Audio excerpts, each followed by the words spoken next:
Hi everyone, welcome back to Mixietronics.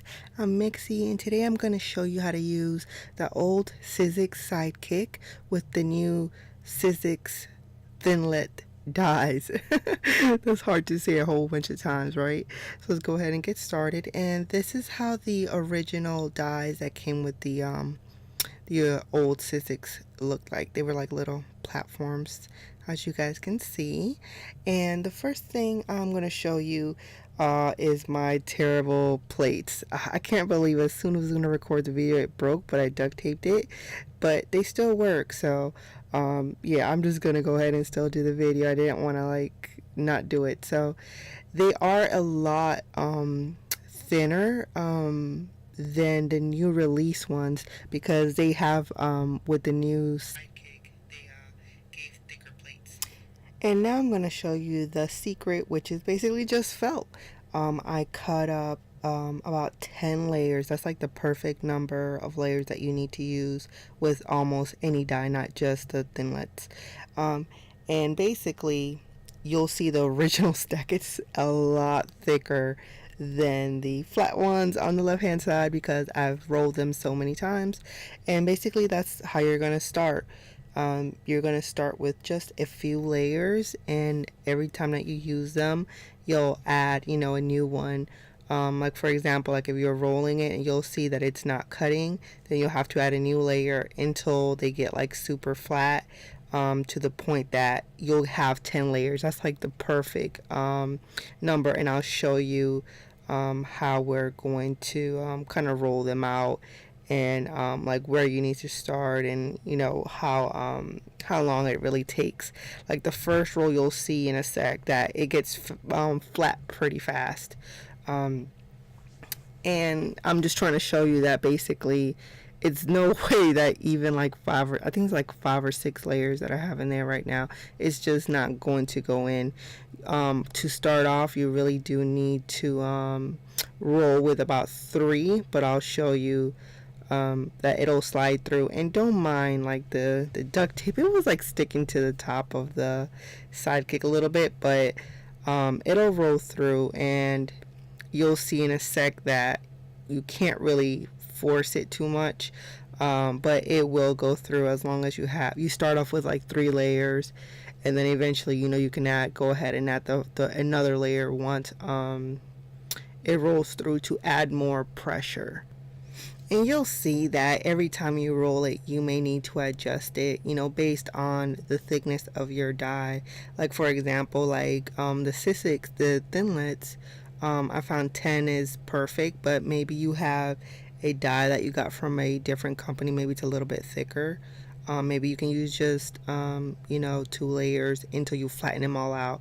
Then you can take it back down to like 9 layers. I usually go between 9 and 10 layers. But anyway, here are the Thinlits, and I'm just going to go ahead and use some washi tape to tape it on. I don't want them to like move around too much. Usually I don't do this, but ever since the plates broke, like for example if they move out of place, I can just pop them back in the paper and it works perfectly fine when I'm using like the that's a 110-pound cardstock, by the way.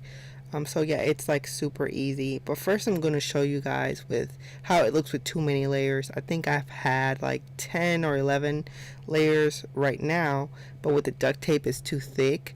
So you'll see that you can't even force it anymore. It's like really hard, so you just have to take it out. But that's the good thing about the felt, that you can just adjust it, and it's like super simple to just take 1 layer out and continue.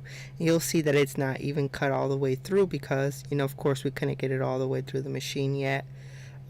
But you'll see in a sec that it's super easy. You just take 1 layer off and you're good to go. You'll be able to quickly adjust it. So that's like the great thing about the felt that I love, and I don't have to have a bunch of other plates, or I just take a layer of felt off, and it's like super easy. And usually you don't have to like push it, it's just because of the duct tape, like don't mind that.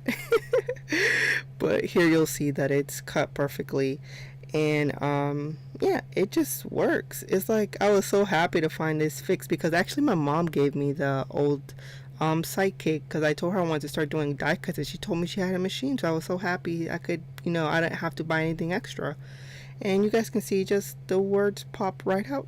And yeah, the letter U did get stuck a little bit, but that's because I only ran it through one time. But if you run it again, it'll just come out perfect.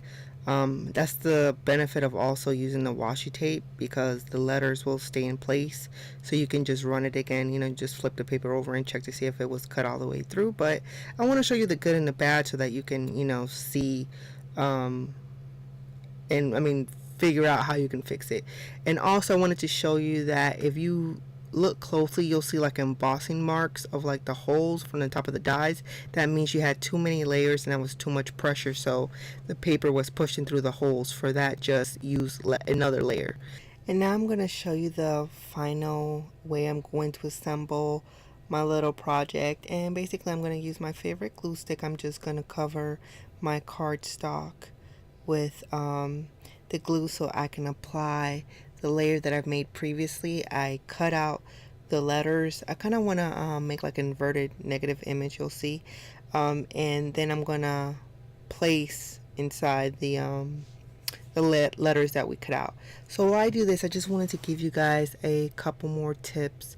Basically, if you guys notice that my felt squares are my felt squares are square, that's just because just in case I have a dull die, I can actually just rotate the square so that I can get even pressure, and it will cut the paper evenly, even with a dull die.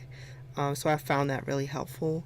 Another tip is, if you don't cut if you want to cut the felt the entire length of the plate, I don't recommend that, because some of the layers could be too thick. I recommend leaving at least a gap of maybe like half an inch, so that you can at least slide the plate, and then like the rest of the pressure will help slide it through. I found that really helpful, especially when you have so many layers.